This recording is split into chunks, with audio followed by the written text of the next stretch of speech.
Thanksgiving has always been a weird holiday for my family. For most people, it's about food and gratitude and maybe tolerating a politically incorrect uncle for a few hours. But in my family, it's a performance, an audition, a status competition disguised as mashed potatoes and forced smiles. My name's Kyle, I'm 36, and up until a few years ago, I used to try and play along. I'd show up on time, bring a thoughtful dish, sit where I was told, ask about people's kids, nod politely while someone made passive-aggressive remarks about my life.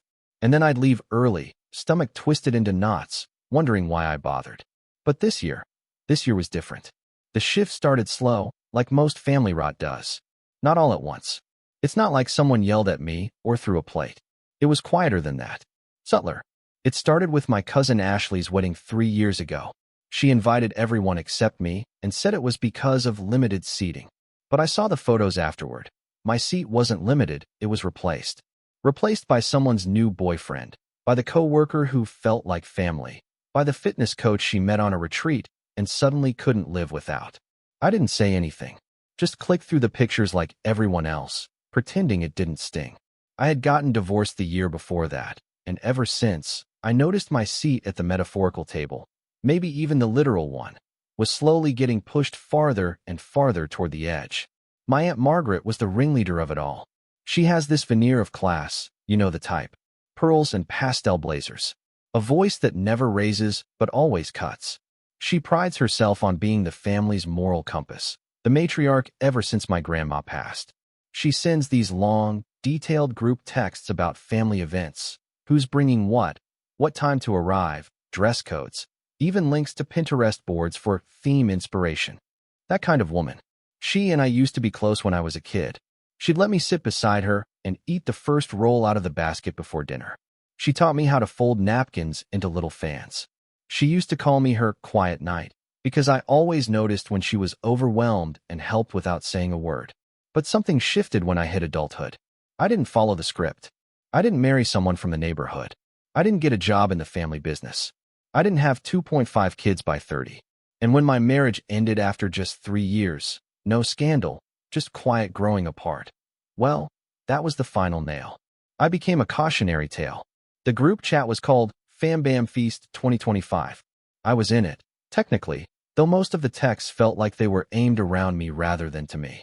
It was always Ashley, Aunt Margaret, and my sister Colleen bouncing ideas back and forth.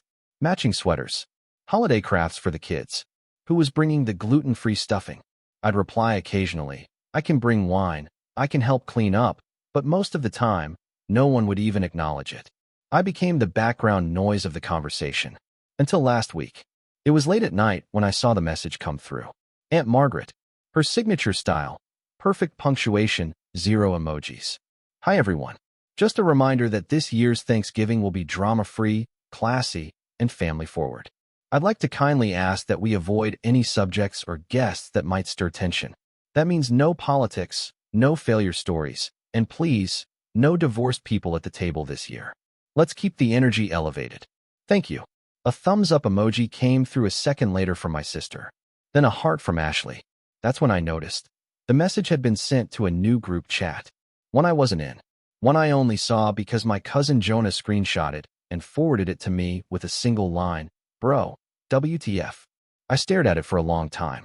That last line hit harder than it should have. No divorced people at the table. Like I was contagious. Like I was going to infect the turkey with the scent of heartbreak. I didn't respond. Not to Jonah, not to the group chat, not to anyone. I didn't lash out or ask for an explanation. I didn't confront Margaret or beg for inclusion. I just sat there on my couch in silence, watching the little bubbles of conversation float on without me. Colleen suggesting a local harpist. Ashley asking if everyone was okay with a champagne beige color scheme. Someone suggested hiring a photographer just to elevate the experience. And through all of it, not one person said my name. Not even to question my absence. And you know what? That silence told me everything I needed to know. It wasn't just that I wasn't welcome this year. It's that they didn't want me ever again. I had become too inconvenient. Too divorced. Too quiet. Too me. But here's the thing no one in that group chat remembered. I wasn't just some sad guy in sweatpants licking his wounds on a Thursday afternoon. I had done well for myself since the divorce. Quietly. Deliberately.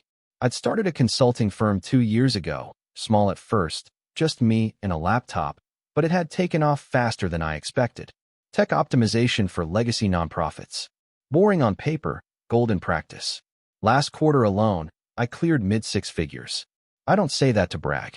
I say it because I never told anyone in my family. Not because I was hiding it, but because no one ever asked.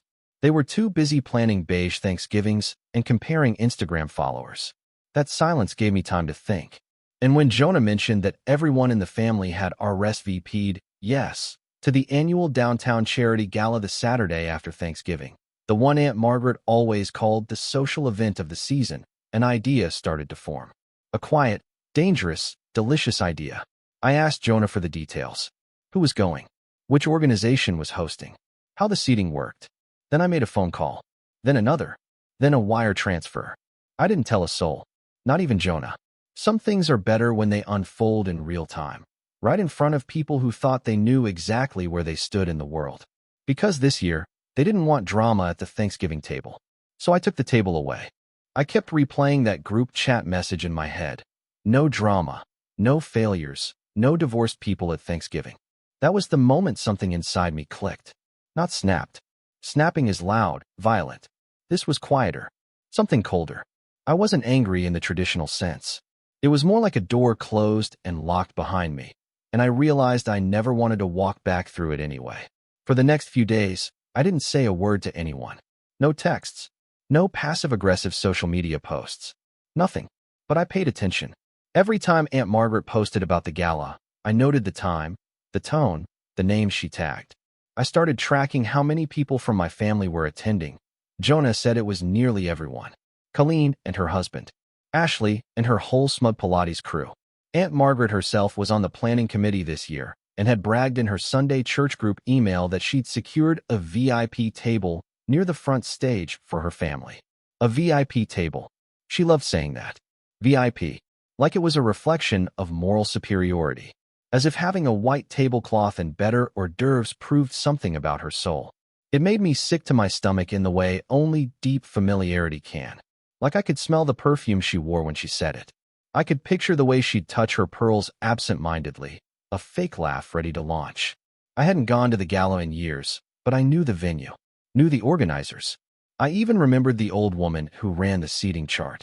Her name was Gwen, and she'd been working events since before I hit puberty. Always sharp, always in control, always a sucker for a good underdog story.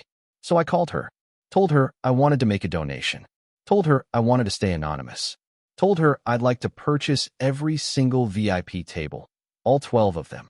And if possible, could she please place certain names on the general admission waitlist? Gwen hesitated at first. That's a lot of tables, sweetheart, she said. That's nearly a quarter of the floor. I know, I replied. That's the idea. It was the tone in my voice that convinced her. Not arrogance, not pettiness, but something deeper. Resigned, maybe. Determined. I gave her the names. Ashley, Colleen, Aunt Margaret, her husband, Jonah's mom and dad, 3 cousins, their spouses, all the ones who like to claim blood is thicker than water right before they shut me out. She didn't ask for details. She just said, well, if it's for charity, and took down everything I said. The wire transfer went through that afternoon. That should have been the end of it. A clean, elegant revenge. They'd show up, realize they were seated in the back. Maybe not get in at all.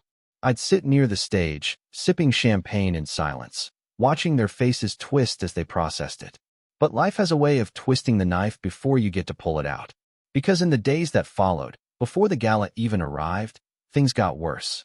It started with Colleen's birthday dinner. I wasn't invited. Again, not officially excluded, just never told.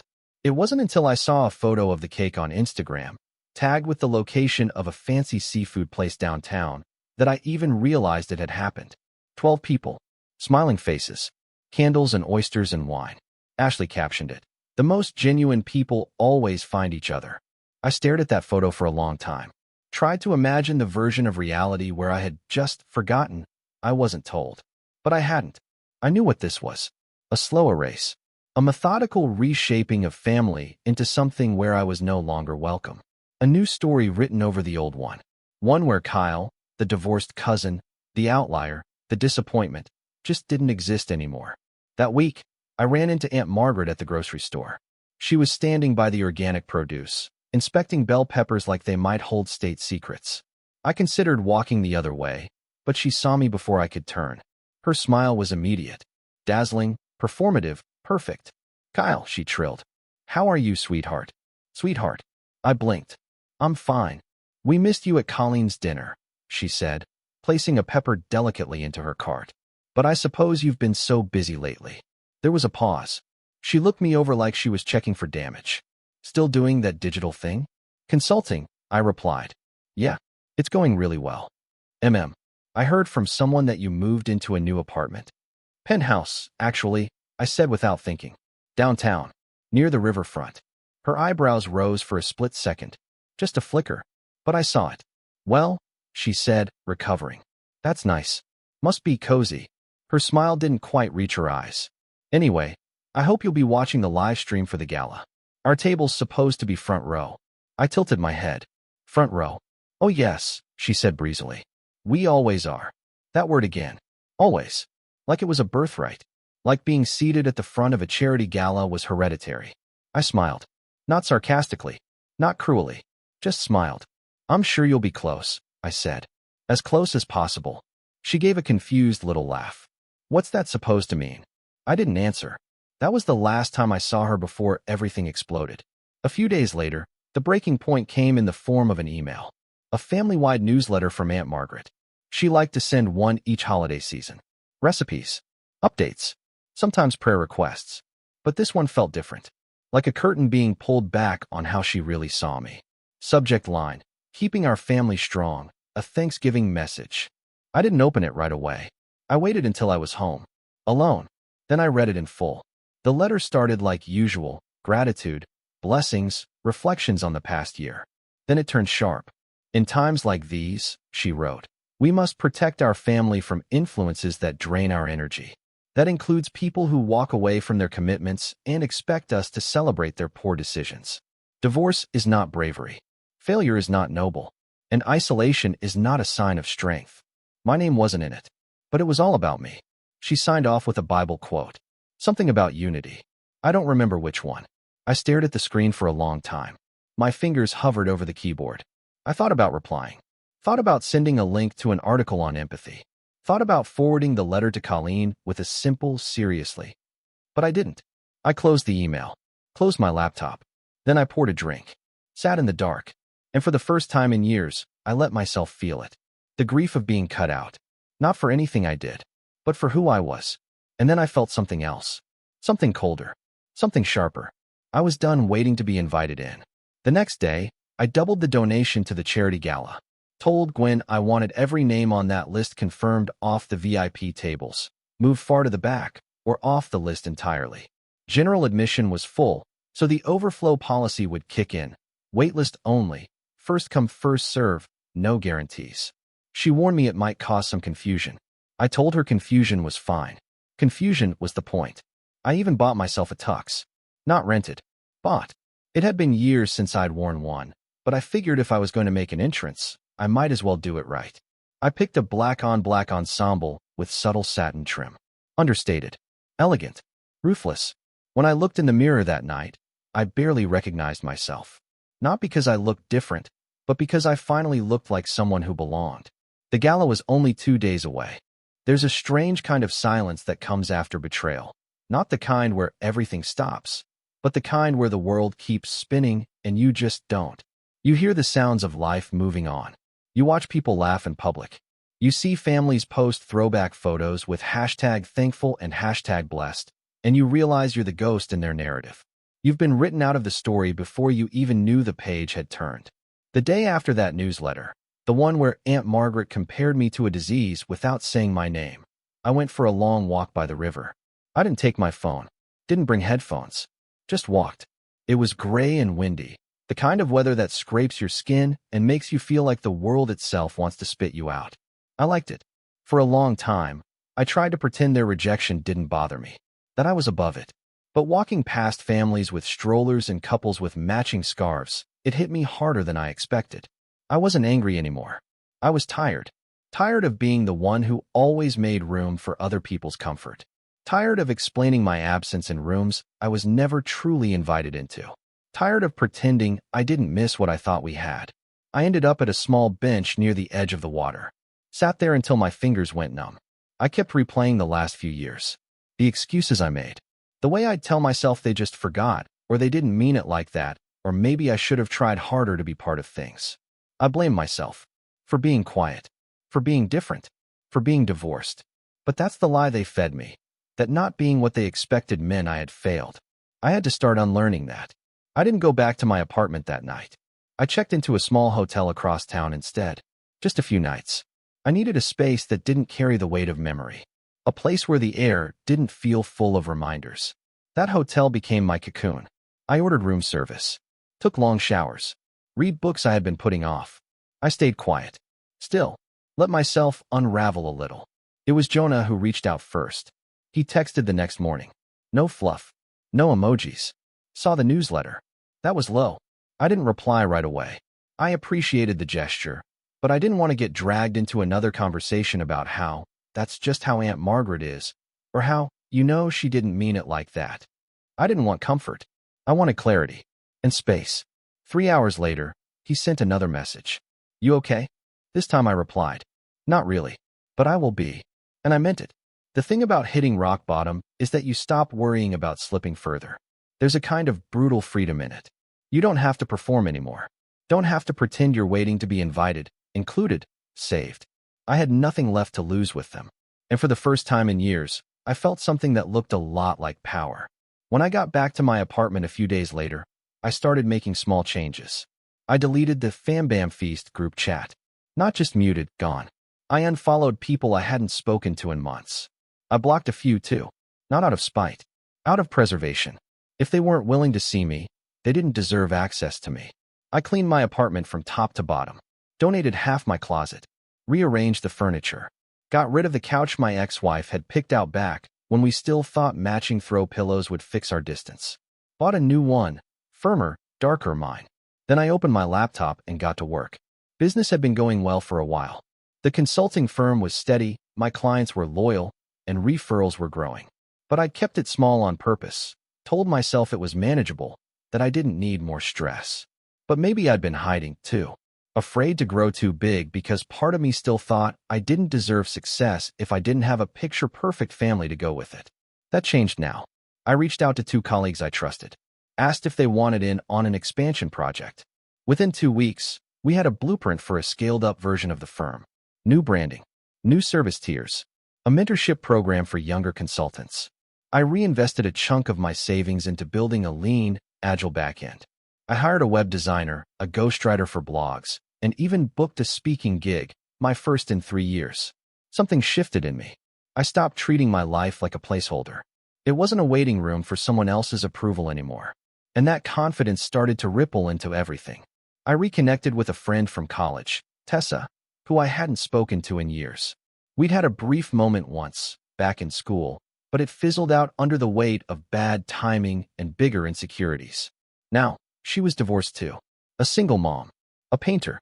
She had this laugh that didn't ask for permission and a way of saying my name like it mattered. We started small. Coffee, long walks, occasional calls that turned into hours. No pressure. No expectations.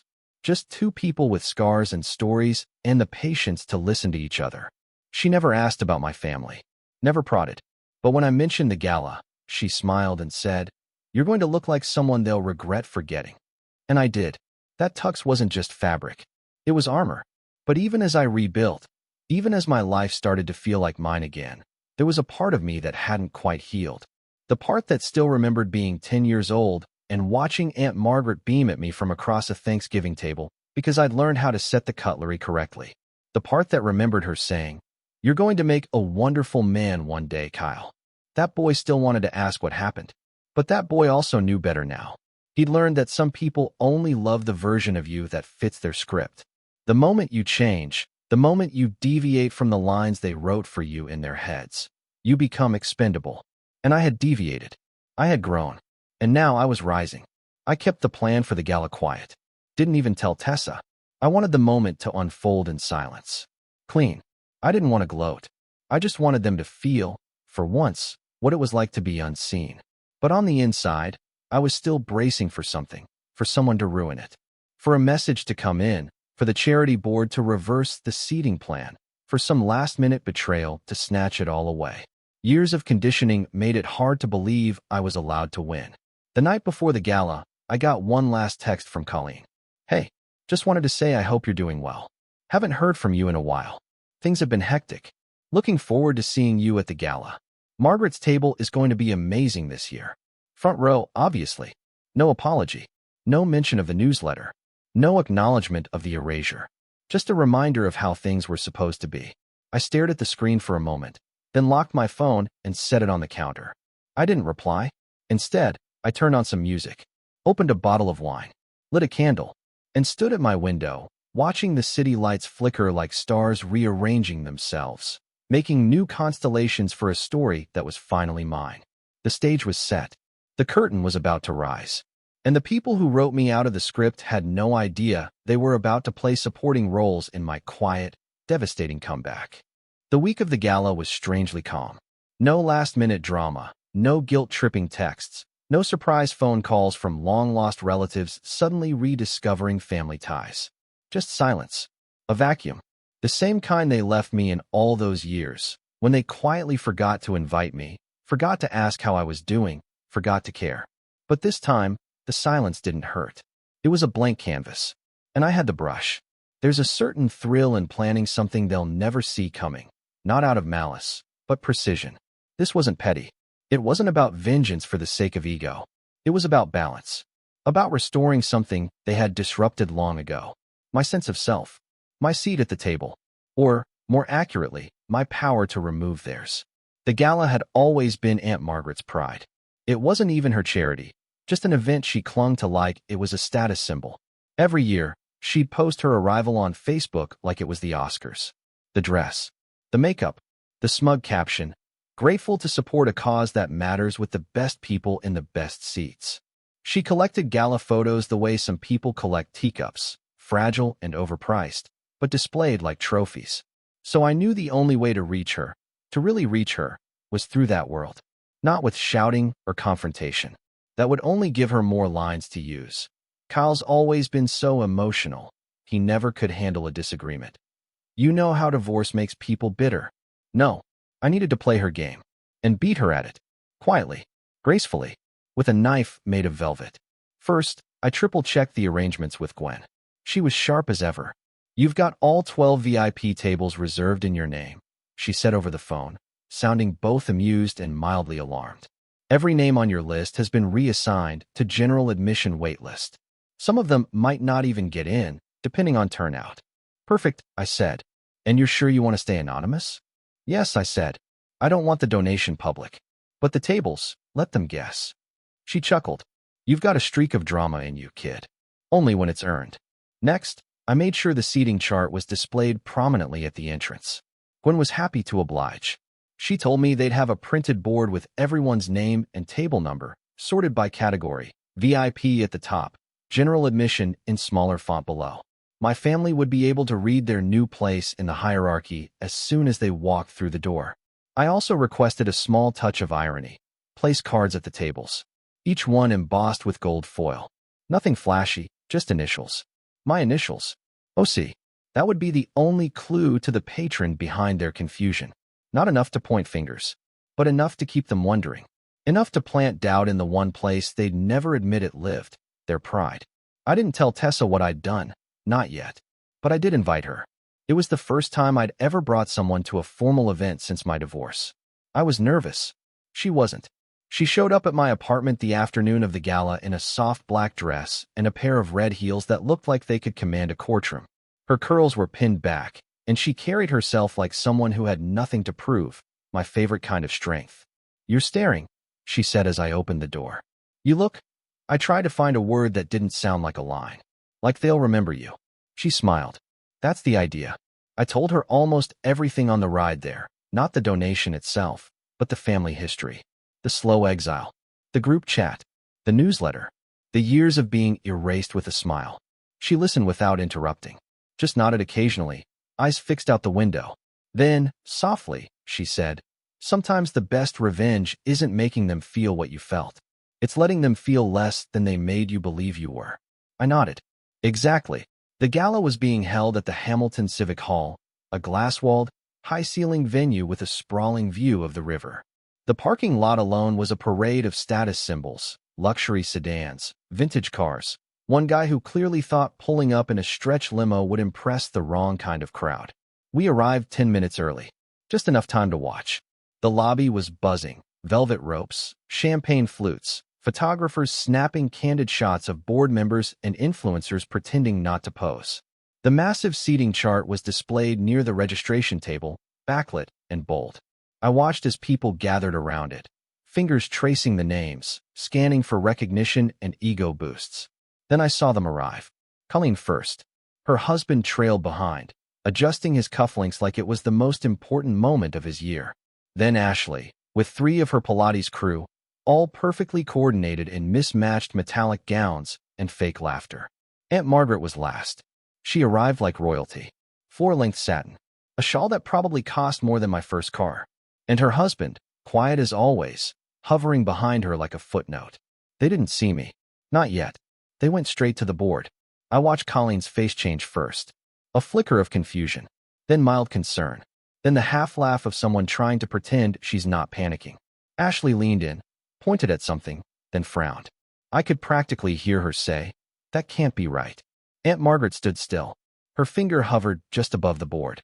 I knew exactly where she was looking. The top row. The empty space where M. Campbell plus family should have been. And instead, in that space, 12 VIP tables, labeled only reserved, each with a small monogram card, OC. She stepped back, looked around the room, and for the first time in my adult life, I saw Aunt Margaret lose composure. Not dramatically, not loudly, but in the small, telling way that really matters. Her eyes scanned every face a little too fast. Her hand twitched on her purse. She leaned toward the coordinator with a tone I could recognize even through glass. Firm, fake polite, demanding. They were told the truth. Their seats were reassigned. The VIP tables were purchased by an anonymous donor. General admission was overbooked. They'd be placed on the wait list, but no guarantees. No guarantees. Those words had never applied to her. Until now. Tessa slipped her arm through mine and whispered, "You ready?" I nodded. We entered the hall like any other guests. No fanfare, just grace. We were ushered straight to table 3, front row, center left.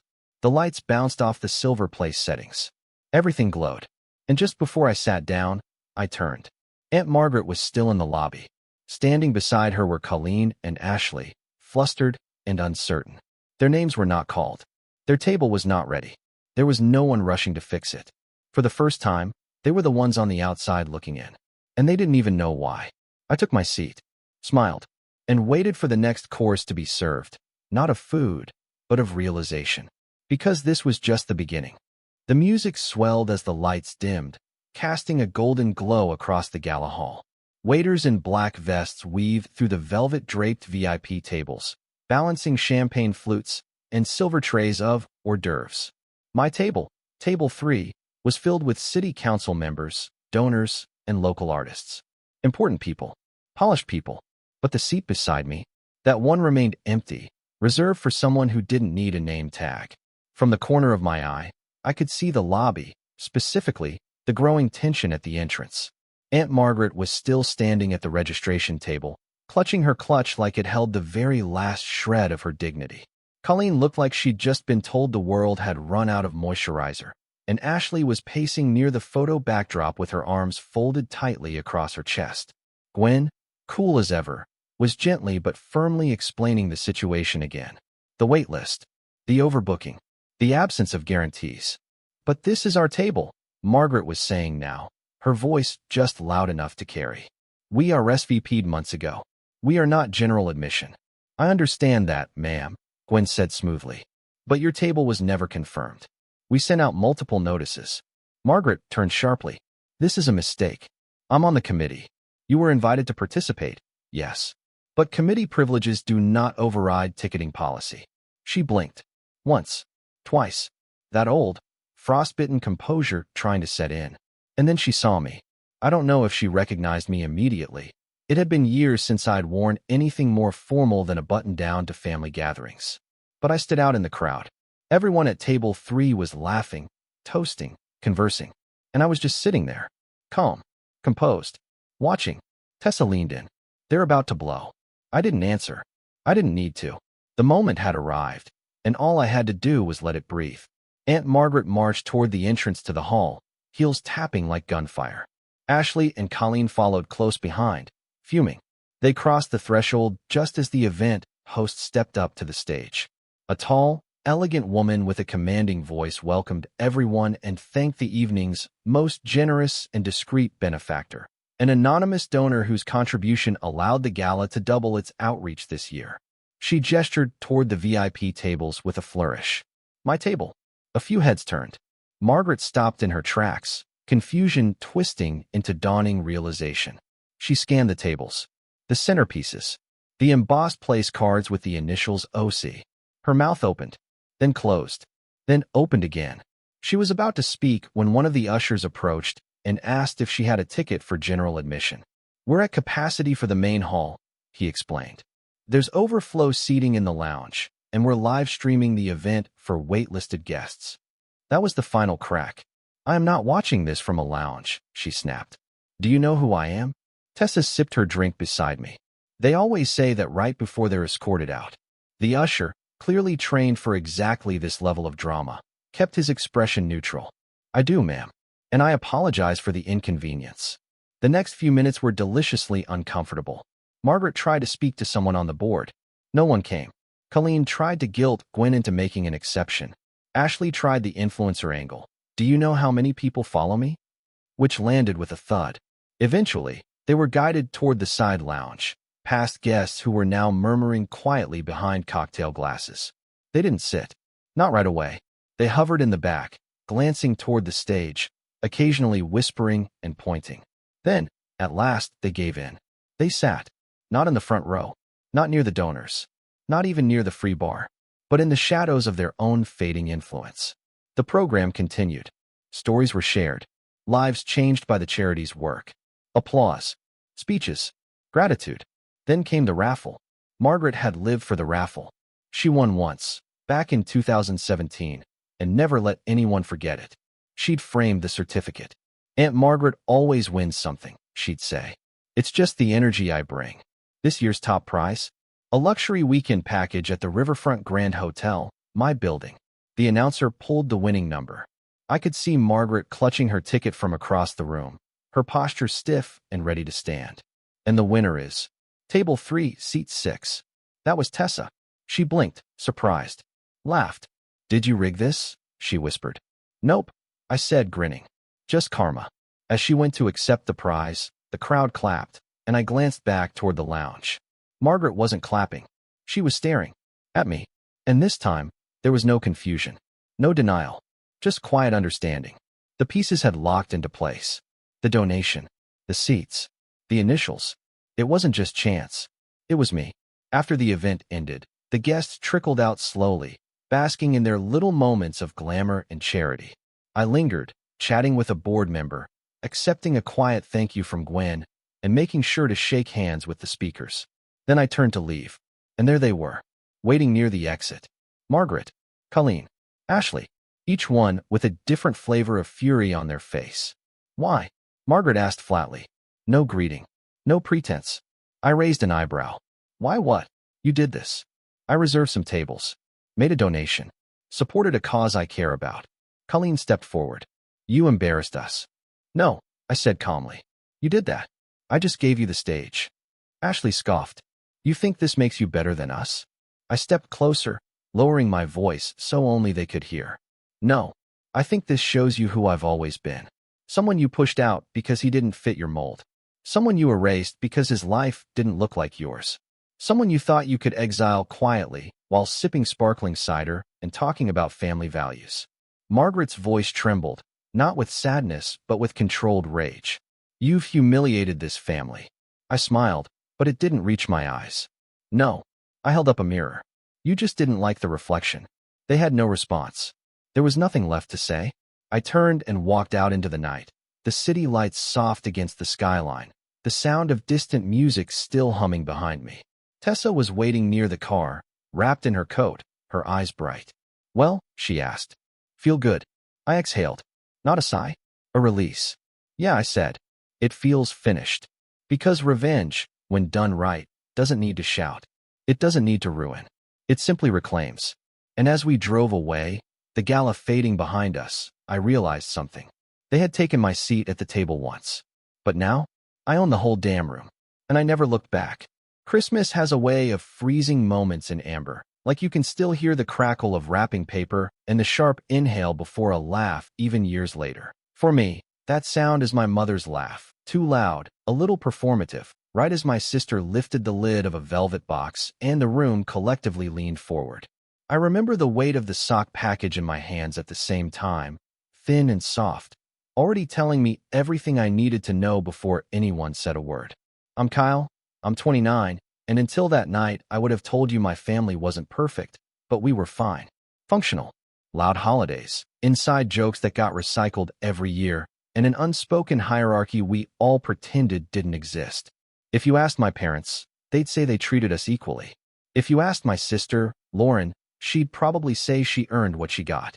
And if you asked me, well, I'd shrug, smile, and change the subject, because that's what I'd been trained to do."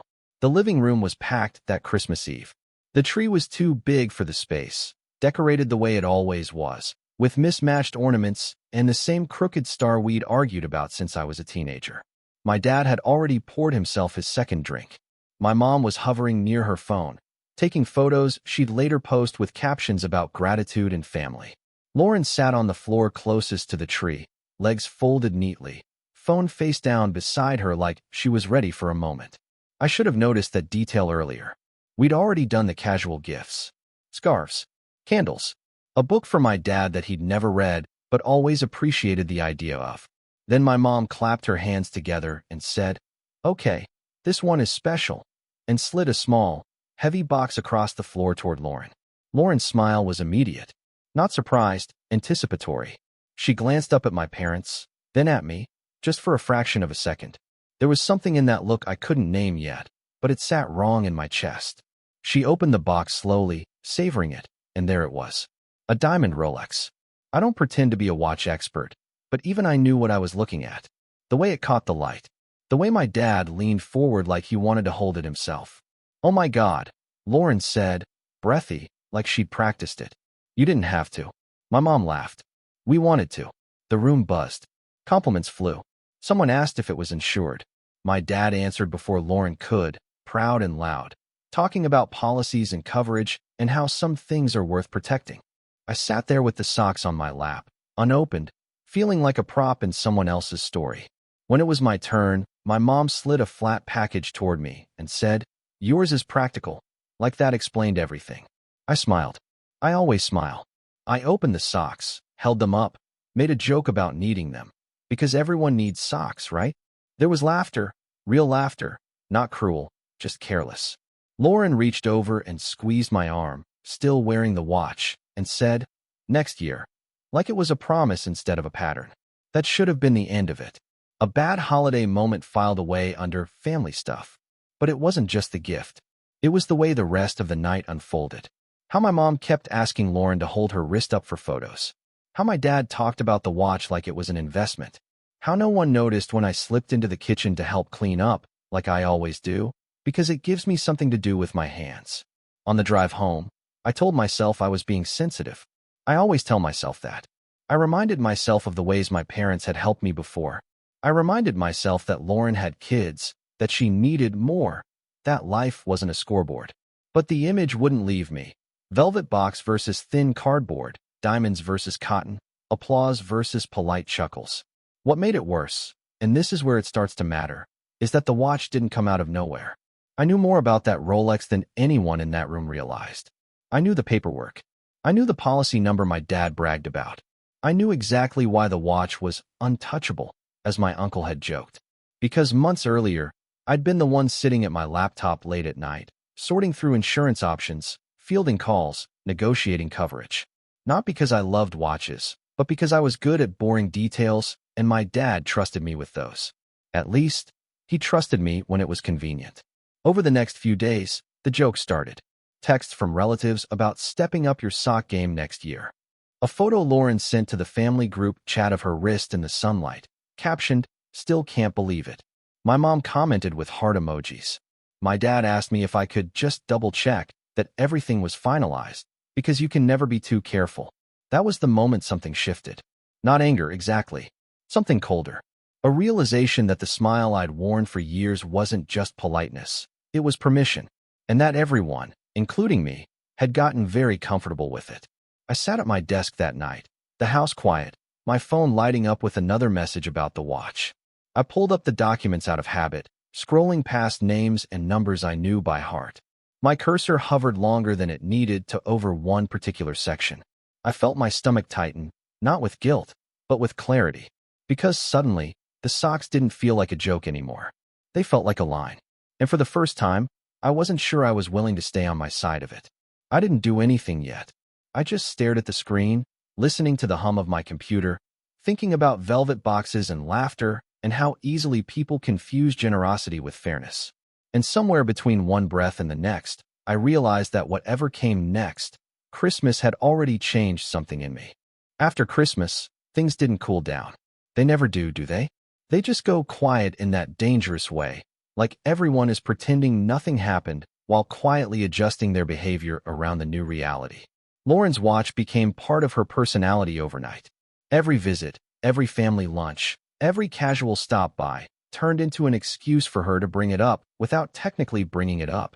She'd rest her wrist on the table when she talked. She'd brush her hair back and let the light catch it. She never said, "Look at my watch," but she didn't have to. Everyone else did it for her. My mom especially. "Oh, Lauren, be careful when you're washing dishes," she'd say, hovering. "Kyle, can you take over? That watch is delicate." Delicate. That word stuck with me. Not valuable. Not expensive. Delicate. Like Lauren herself. Like she needed protecting from the world, from consequences, from inconvenience. Meanwhile, I was still the default helper. The one asked to carry boxes, fix Wi-Fi, explain bills, look over documents. The useful one. The practical gift kid. At first, I tried to keep my head down. I told myself this was temporary. That Christmas had just amplified things. But the requests kept coming, and they got bolder. One afternoon, my dad called me while I was at work. Not to ask how I was. Not to catch up. Straight to business. "Hey, quick thing," he said. "Your sister's taking the kids on a short trip next month. Nothing crazy, but we want to make sure everything's covered. You're good with insurance stuff. Can you just check if her watch policy covers travel?" I remember staring at my screen, a spreadsheet half finished, coworkers chatting behind me. "You mean the Rolex policy?" I asked. "Yeah," he said casually. "The good one. The good one." I swallowed. "Dad, that policy was written for local use. We talked about that." "Well," he said, already annoyed, "things change. You can tweak it, right?"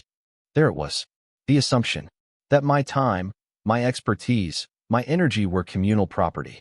That I'd just adjust my life to keep Lauren's shiny things safe. "I'll look," I said, because I always did. When I got home that night, I pulled up the documents again. Read them slowly this time. Really read them. Not as a task, but as leverage. I realized how much control I actually had. How many decisions had quietly passed through me without anyone noticing. And the strangest part wasn't the anger, it was the sadness. Because no one had ever asked if I wanted that role. They just handed it to me, year after year, along with socks and expectations. The trip became a whole family project. Group chats buzzing. Lauren sending links to hotels. My mom worrying about theft. My dad asking me follow-up questions like I was his personal assistant. Lauren never asked me directly, of course. She'd say things like, "Dad said you're handling it," or "Mom said you know what's best." Always filtered. Always indirect. Always safe. Then came the dinner. The one that finally cracked something open. It was a Sunday night, nothing special. Pasta, salad, store-bought dessert. Lauren showed up late, flustered, kids in tow, wrist flashing as she gestured dramatically about traffic. Halfway through the meal, my dad cleared his throat. "So," he said, looking at me, "we were talking. Your sister might need a little help while she's gone." I paused mid-bite. "What kind of help?" "Just oversight," my mom chimed in. "You're so responsible. We were thinking you could be her emergency contact for everything." Travel issues, insurance questions, bank stuff.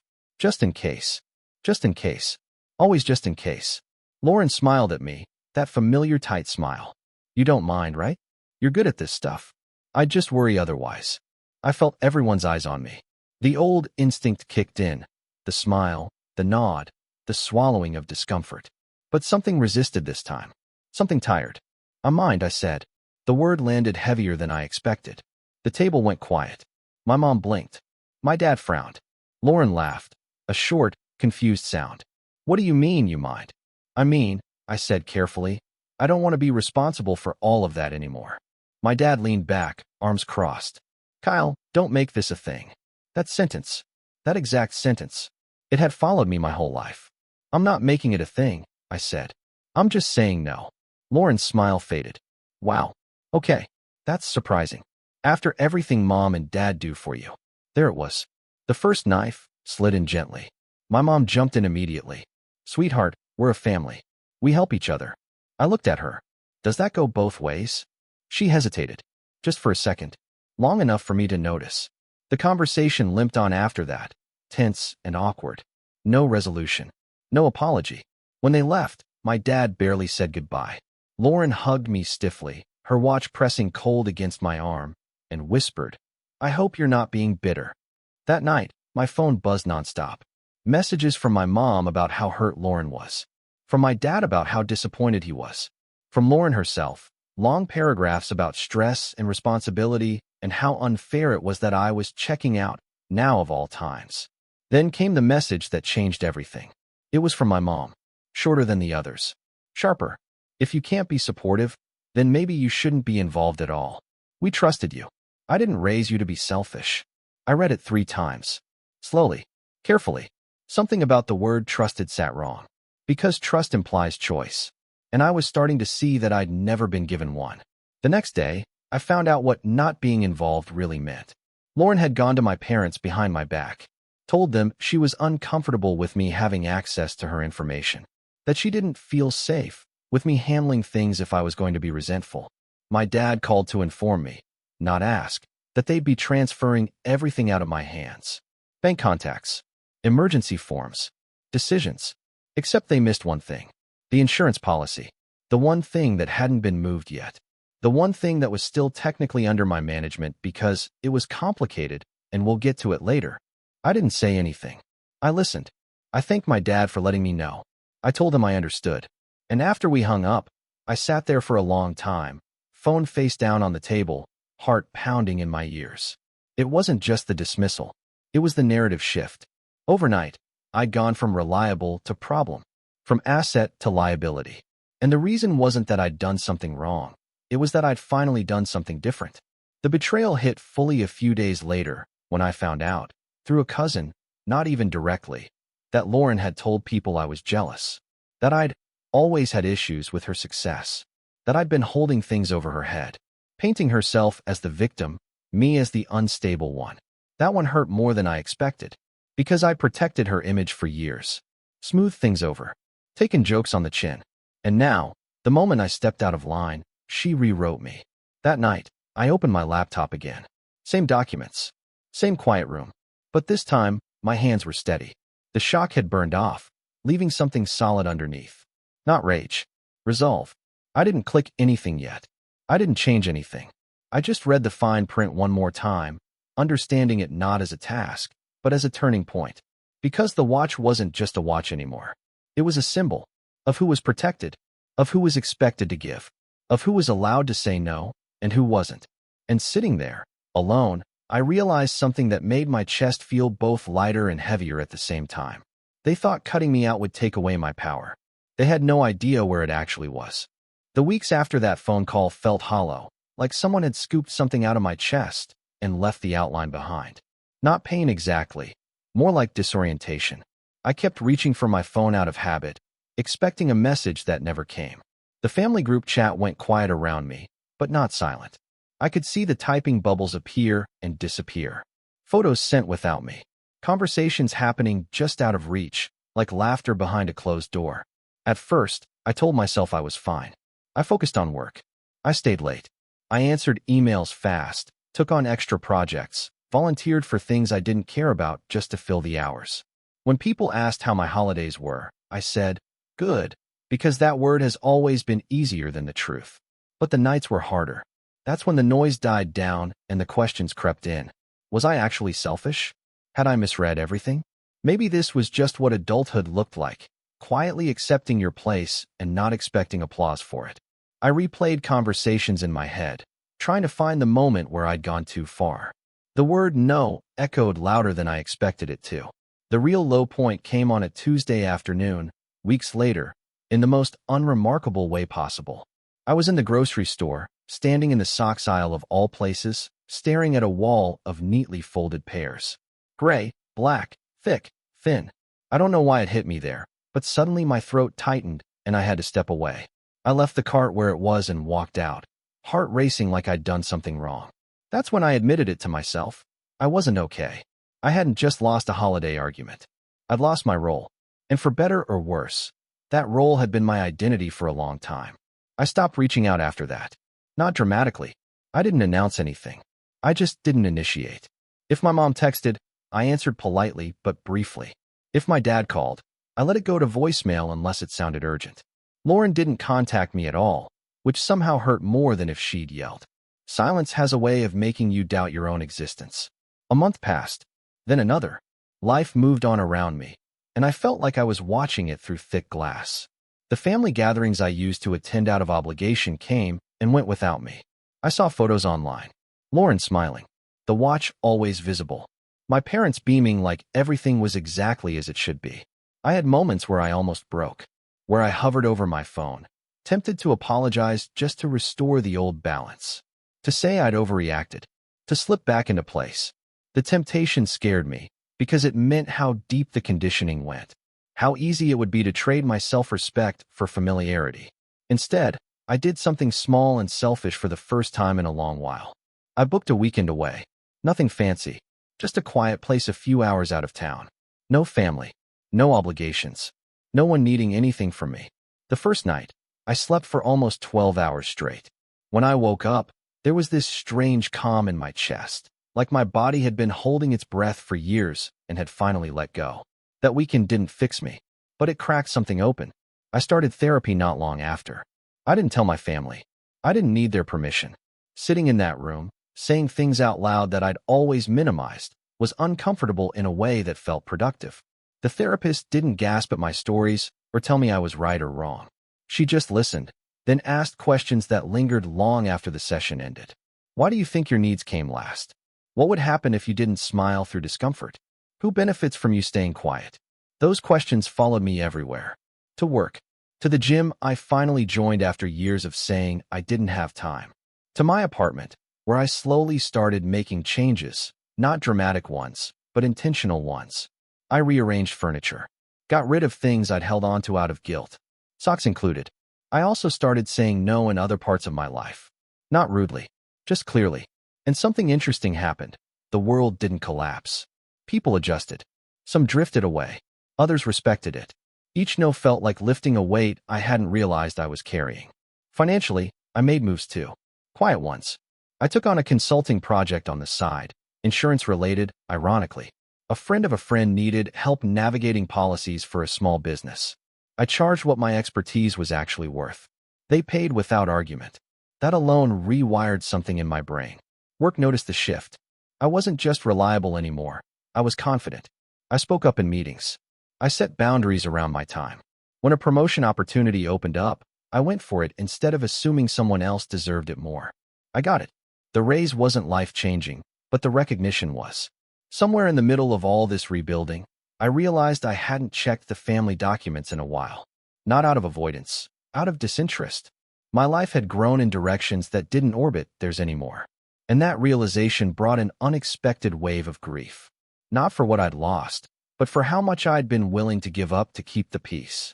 The grief peaked the day my mom showed up at my door unannounced. I hadn't seen her in months. She looked older somehow. Tired. She smiled when I opened the door, but it didn't reach her eyes. I was in the neighborhood, she said. I almost laughed. She never was. We sat at my kitchen table, awkward and careful. She commented on the place, how neat it looked, how grown up. Then she sighed. Your father thinks you're holding a grudge, she said. I met her gaze. I'm not. Then why have you been so distant? I thought about all the possible answers. The long ones. The angry ones. Instead, I said, because I needed space. She frowned, like that answer didn't fit the script. We miss you. I believed her. And that made it harder. The conversation circled but never landed. She didn't apologize. I didn't ask her to. Before she left, she paused at the door. Lauren's been stressed, she said softly. She could really use support. There it was again. The pull. The old hook. I hope she finds it, I said. My mom looked at me for a long moment, like she was seeing me clearly for the first time. Or maybe realizing she couldn't move me the way she used to. She nodded once and left. After she was gone, I sat down and let the quiet settle. I didn't feel victorious. I felt solid, rooted in something I'd built myself. That night, I finally opened the insurance file again. Not with anger, not with urgency, just curiosity. I reviewed everything methodically, the way I always had. I noticed details I'd glossed over before. Clauses, renewal dates, dependencies. I made notes. Not actions, notes. Because rebuilding yourself does something interesting to your perspective. You stop reacting. You start choosing. And as I closed my laptop, I realized that rock bottom hadn't broken me. It had stripped me down to something truer, something quieter, something far more dangerous to people who'd relied on my silence. I wasn't ready to act yet, but for the first time, I knew I would be. And that knowledge, steady, patient, inevitable, sat with me as I turned off the light, fully aware that the next time my family reached out, it wouldn't be to reconcile. It would be because something they'd taken for granted was starting to slip. By the time spring rolled around, my family started orbiting back into my life. Not directly, not honestly, but close enough to feel the gravitational pull. It began with small things. A forwarded message from my dad asking if I still had that contact for insurance questions. A casual comment from my mom about how confusing paperwork had become lately. Nothing explicit. Nothing that acknowledged the months of silence. Just gentle probes, like they were testing whether the old Kyle was still accessible. I stayed polite. Neutral. Helpful in the way a receptionist is helpful. I answered questions without volunteering extra information. I redirected when conversations drifted toward expectations. Every interaction felt like walking on a bridge I'd built myself. Solid, controlled, and entirely optional. Lauren was the last to resurface. She texted one afternoon with no preamble. Hey, long time. I stared at the message longer than I needed to. Part of me wanted to ignore it. Another part, the one that had learned patience instead of avoidance, typed back. Hey, that was it. Nothing else. 3 minutes later, another bubble appeared. Mom said you've been busy. I have. A pause. Then, I just wanted to clear the air. I almost laughed at that. Clear the air. As if the air hadn't been thick for years. As if she hadn't filled it herself. What does that look like to you? I asked. Her response came slower this time. I don't know. Things just felt weird after Christmas. We met for coffee the following week. Neutral territory. Public. Safe. She arrived 10 minutes late, watch glinting as always, though I noticed she wore long sleeves now. Whether that was intentional or not, I couldn't say. The conversation was careful. Surface-level updates. Kids. Work. Weather. Eventually, she sighed and leaned back. Look, she said. I think maybe we both overreacted. Both. That word again. I don't think I overreacted, I said calmly. I think I reacted for the first time. Her jaw tightened. You always do this. You make things sound dramatic. I didn't take the bait. I sipped my coffee. Let the silence stretch. That was new for me, letting silence do the work. She shifted. Dad's been stressed. The policy stuff is confusing. He keeps saying he misses when you handled it. I nodded. I'm sure. So, maybe you could help again? Just temporarily? There it was. Not an apology. Not accountability. A request. Wrapped in nostalgia. I'm not taking that role back, I said. Her eyes flashed. So you're punishing us? No, I said. I'm opting out. The word landed harder than I expected. She stood shortly after, visibly irritated, and left without finishing her drink. As she walked away, I noticed her glance down at her wrist, fingers brushing the watch like a reflex. That night, I made a list. Not an emotional one. A practical one. Assets.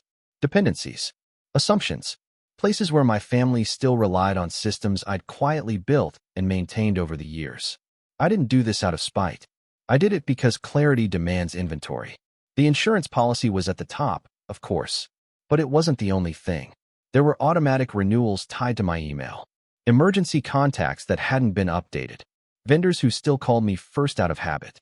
I realized how much of their stability rested on invisible labor I'd never been thanked for. I didn't pull the rug out. Not yet. I adjusted my posture instead. I stopped correcting errors they made.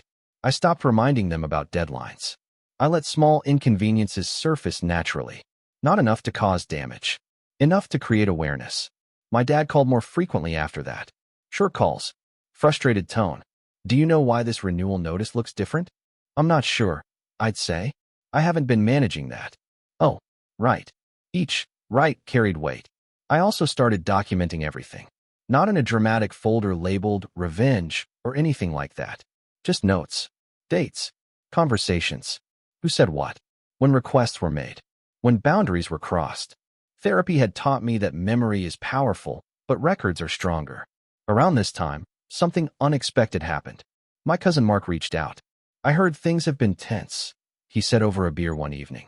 Just wanted you to know, you're not wrong. That mattered more than I expected. Not because I needed validation, but because it confirmed something I'd started to suspect. Other people had noticed the imbalance too. They'd just never said it out loud. Mark wasn't the only one. An aunt mentioned, offhandedly, how much I used to handle. A family friend joked that my parents must miss their operations manager. The comments weren't cruel. They were revealing. Meanwhile, Lauren's life seemed to be fraying at the edges. Social media told a glossy story, but in private conversations, cracks appeared. Travel stress. Kids acting out. The watch needing servicing sooner than expected. Minor issues, sure, but constant ones. And always, the undercurrent, worry. One evening, my dad called sounding unusually subdued. We might need your help, he said. With what? I asked. He hesitated. Just understanding some options. I can recommend a professional, I replied. Another pause. You used to just take care of it. I know, I said. I can't anymore. He sighed. You've changed. Yes, I said. I have. After we hung up, I didn't feel guilty. I felt resolved. The setup wasn't about hurting them. It was about letting reality meet expectation without my cushioning. About removing myself from systems that had benefited others at my expense. About allowing consequences to exist. Late one night, I reviewed the insurance policy again. Renewal date approaching. Clauses clear. Authority intact. I drafted an email, not to send, just to prepare. Neutral language. Professional tone. No emotion. The kind of message that couldn't be argued with, only acknowledged. I saved it as a draft. Then I waited. Because timing matters. And the moment I'd learned to stop reacting was the moment I understood that patience isn't passive, it's strategic. The opportunity didn't arrive with fireworks. It arrived quietly, disguised as another assumption. Another expectation that I'd step in without being asked. Another moment where they reached for safety without considering who provided it. The moment came on a Thursday afternoon, ordinary enough that it almost slipped past me. I was finishing up a call at work when my phone lit up with my dad's name. I let it ring once. Twice. I answered on the third ring, steady. Kyle, he said, voice tight. We have a problem. I leaned back in my chair. What kind of problem? The watch, he said. Something happened. He didn't have to explain further. I could hear it in his breathing, the way urgency crept into his voice like a leak he couldn't contain. I closed my eyes briefly, not in triumph, but in recognition. This was the moment I'd been preparing for, not because I wanted disaster, but because I knew it was inevitable once they stopped assuming I'd absorb the risk for them. What happened? I asked. Lauren had been at a hotel. A nice one. Valet parking. Gym. Spa. Somewhere she'd felt comfortable enough to take the watch off and leave it unattended for a short window of time. She'd come back to find the room disturbed just enough to know something was wrong. No electronics gone. No luggage touched. Just the velvet case missing from the drawer. My dad talked quickly, jumping ahead, already halfway through the solution. We filed a report. The hotel is cooperating. But the insurance company, well, they're asking questions. They say the policy isn't active. I let the silence stretch. What do you mean, not active? He asked, sharper now. You handled that. You said it was covered. I said it was covered under specific conditions, I replied calmly. And I told you months ago I wasn't managing it anymore. Another pause. He lowered his voice. Kyle, this isn't the time for semantics. It's exactly the time, I said. The truth was simple. When the renewal notice came up weeks earlier, I hadn't ignored it. I'd addressed it precisely. I'd followed my mom's instruction from months before, her text telling me maybe I shouldn't be involved at all. I removed myself cleanly, officially, and with documentation. No dramatic cancellations. No warnings. Just a quiet update to reflect reality. I was no longer the policy manager. Without an authorized handler to renew and confirm coverage changes, the policy lapsed exactly as written. No tricks. No deception. Just absence. My dad's voice shook. So what does that mean? It means, I said, that the watch isn't insured. He swore under his breath, not loudly, just tiredly. Lauren is going to lose it. I imagine she already has, I said. There was a flurry of calls after that. My mom, my aunt, Lauren herself, calling back to back until I answered. She didn't start with yelling. She started with panic. Kyle, she said, breathless. Please tell me this is a mistake. It's not, I said. You knew this would happen, she said. You could have told us. I did, I replied. I told you I wasn't responsible anymore. Her voice cracked. So you just let it happen? I stepped back, I said. There's a difference. The conversation escalated quickly after that. Accusations, tears, claims that I'd sabotaged her, that I'd waited for this moment, that I'd done it out of spite. I listened without interrupting. When she finished, I spoke carefully. I didn't take the watch, I said. I didn't leave it unattended. I didn't ignore the policy terms. I didn't tell the insurance company anything untrue. All I did was stop protecting something that was never mine. She went quiet, not calm, empty, as if she'd reached the end of a script and realized there were no more lines. The fallout was immediate and public. The hotel investigation stalled. The insurance company declined the claim formally. The watch was gone. Not damaged. Not recoverable. Gone. My parents came over that weekend. Together. That alone told me how serious it was. They sat in my living room like guests instead of owners. My mom cried. My dad looked smaller than I'd ever seen him. We didn't know, my mom said. We assumed. That I'd handle it, I finished. You always did. My dad nodded slowly. We were wrong. That was it. No qualifiers. No explanations. Just that sentence. It didn't fix everything. But it mattered. Lauren didn't come. She didn't apologize. She didn't ask for forgiveness. She retreated, embarrassed and angry and exposed. The watch had been more than a gift to her. It had been proof. Proof she was favored. Protected. Special. Losing it stripped away something she'd built her identity around. The family dynamic shifted after that. Quietly, but permanently. I wasn't asked to just take care of things anymore. I wasn't looped in automatically. I wasn't the default solution. And for the first time, I didn't feel the urge to step in. Months later, at another holiday gathering, the gifts were modest, balanced, thoughtful. No velvet boxes. No performative surprises. Lauren barely wore jewelry at all. My parents asked before assuming. The room felt different, not warmer, not colder, just more honest. After dinner, my dad pulled me aside. I'm proud of you, he said. Not for what happened, for who you became. I thanked him. I meant it. I didn't win anything tangible. No money. No apology tour. No public vindication. What I gained was quieter and far more valuable. I gained autonomy. I gained clarity. I gained the understanding that love doesn't require self-erasure, and fairness isn't measured by how much you're willing to absorb. Sometimes people only learn your value when you stop subsidizing their comfort. And sometimes the most powerful revenge isn't what you take away, but what you finally stop giving.